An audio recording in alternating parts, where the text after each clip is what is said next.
What's up, YouTube? Yeah, I know it's been a while since I posted a video. I was having some technical issues. But they are, for the most part, resolved. And I know I owe some tags out there. Some of them I will get to, some of them I will not, because I was tagged with it so long ago that they're not even relevant now. What I wanted to talk about was an argument that I have noticed that's being used by a lot of theists online. I've been watching videos and trying to keep up with everything that's going on. And one of the ones I definitely want to address is the argument that we atheists and agnostics must really believe in Yahweh because we talk about Yahweh and Yahweh's character. That's a fallacy. And I'm going to give you an example as to why. Anyone that knows me knows that I am a huge comic book fan. A lot of my friends are comic book fans as well. And from time to time, we discuss the different characters. We discuss what their motivations are and how they would react in certain situations.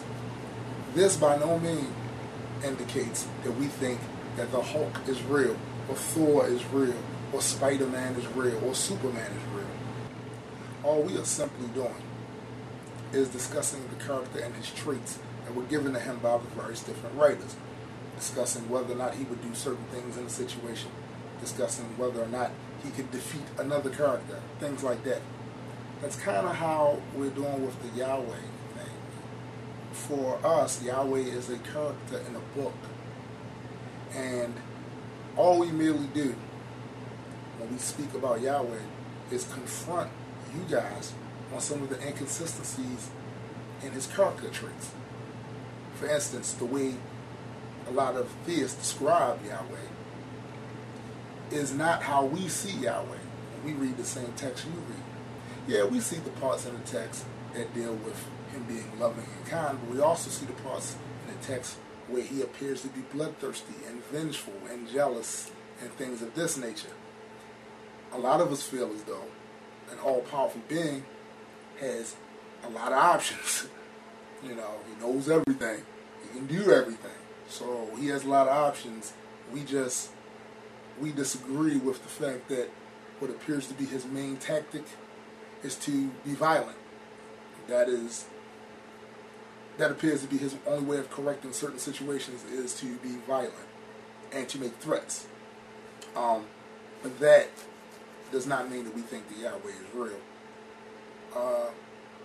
If anything, it's just us discussing another character in a book. And we understand that you believe this character to be real, but we have not seen any convincing evidence that Yahweh is real. And don't take it personal. I haven't seen any convincing evidence that Thor is real. I haven't seen any convincing evidence that Amun-Ra is real. So, it's not personal. The reason we talk about Yahweh probably the most is because, take me for instance, I live in America. So, usually the God that's being discussed here is Yahweh. Not really dealing too much with Shiva or Brahma, because Hinduism is not the predominant faith here in this country. So we're speaking about Yahweh.